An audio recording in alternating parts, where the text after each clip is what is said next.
So today I stopped in to shoot a video at one of the new houses that we're working on.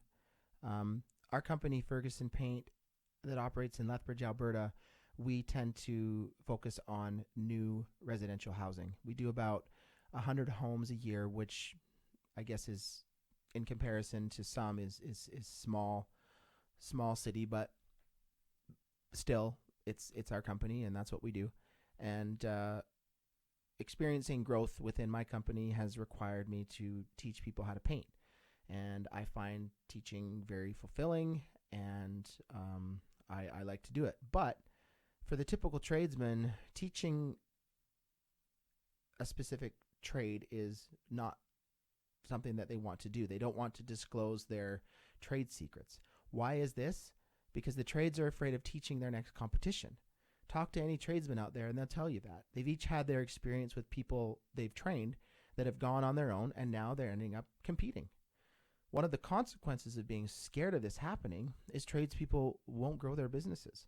They end up being 1 or 2 man operations until the end of their careers, which means they're probably hurting in a lot of the areas. Their knees probably hurt, their elbows, whatever else has been used excessively is in extreme pain a lot. So in our company, we decided that if people wanted to go out on their own, we would let them. But we would do our best to educate our people about the risks of going out on their own, inform them of the difficulties, and ensure that if there are any concerns with their wage status, that we would promptly address them, and we would do so candidly and effectively. We have found that simple communication like this has resulted in nobody of actual value going out on their own. So if you're ever concerned that whoever you have that you're training is going to go out on their own, but you're just so desperate that you need someone that you took this person, there is a way that you can educate them to try and keep them with you.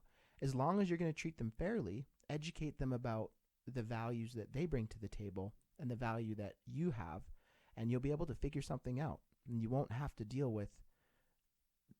with them leaving and having them be your next competition.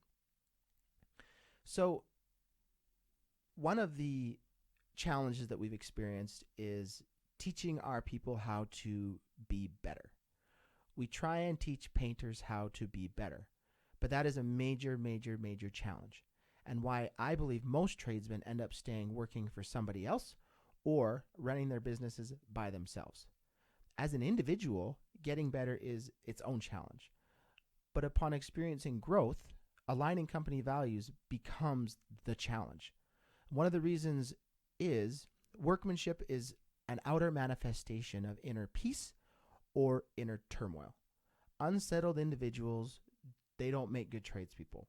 They rush through things, they miss important details. Thinkers make great tradespeople, but finding thinkers is getting harder and harder. Developing thinkers is even harder.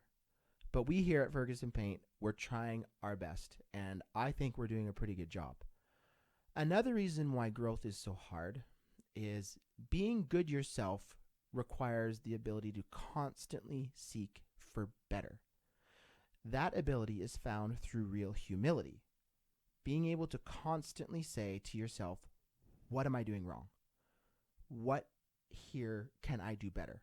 Which I find that in the trades, you have these people who have been doing a specific job for however many years. They're very willing to tell you that however many years they've been working.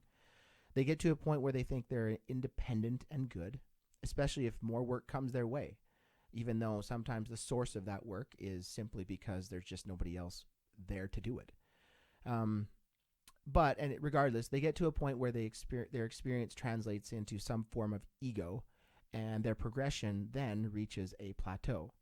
But the best tradespeople are those who are constantly seeking for correction, the ones who never stop learning. I feel like I am one of those tradesmen who always is seeking for a new challenge. I'm willing to be wrong at whatever. But the question I have for you, the audience, is how do I find these types of people? Each industry has our own abilities to pay people. If the trades could pay the same as same salaries as doctors and lawyers, it would be totally different. But we can't. We have to pay them what they are worth within the confines of our pricing world.